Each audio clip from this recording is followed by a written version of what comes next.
बिस्मिल्लाहिर्रहमानिर्रहीम नहमदुहु व नुसल्ली अला रसूलिहिल करीम अम्मा बाद फ़अऊज़ु बिल्लाहि मिनश्शैतानिर्रजीम बिस्मिल्लाहिर्रहमानिर्रहीम।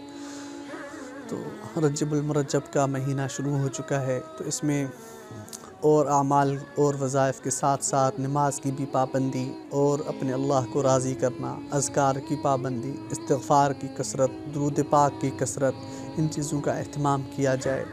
तो इसके साथ साथ अल्लाह की रहमत का महीना है, आगे रमज़ानुल मुबारक भी करीब करीब आ रहा है, तो ये काश्त करने का महीना है। हम जो फसल बोएंगे वही कल निकलेगी, वही हम काटेंगे।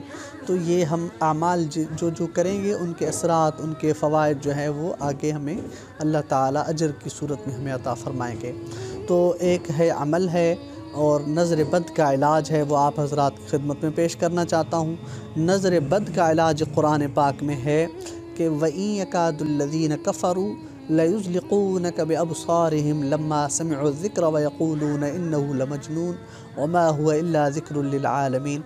सूरह क़लम है और 29वां पारा, 29वें पारे की सूरह क़लम की आखिरी 2 आयात हैं। ये आपने 11-11 बार अव्वल आखिर 3-3 बार दुरूद शरीफ के साथ पढ़नी है। पढ़ के बच्चा है, छोटा बच्चा है, बच्ची है, बड़ा है, जो भी कोई है उसके ऊपर नज़र है, नज़र बद है, नज़र लग जाती है तो उनका इलाज है वो पढ़ के आप दम कर दें। ये आपने आयत पढ़नी है और अव्वल आखिर 3-3 बार दुरूद शरीफ के साथ आपने पढ़ना है। इंशाअल्लाह नज़र बद होगी वो उसमें आराम आ जाएगा। 7 दिन तक पढ़ें मुसलसल तो और भी अच्छा है। तो ये ख़ास नज़र बद का इलाज है, आप हज़रात तक पहुँचाया है और उम्मीद है इंशाअल्लाह बहुत अल्लाह ताला आसानी का मामला फ़रमाएँगे और अल्लाह ताला राज़ी होगा तो सब मामलात हल हो जाएंगे।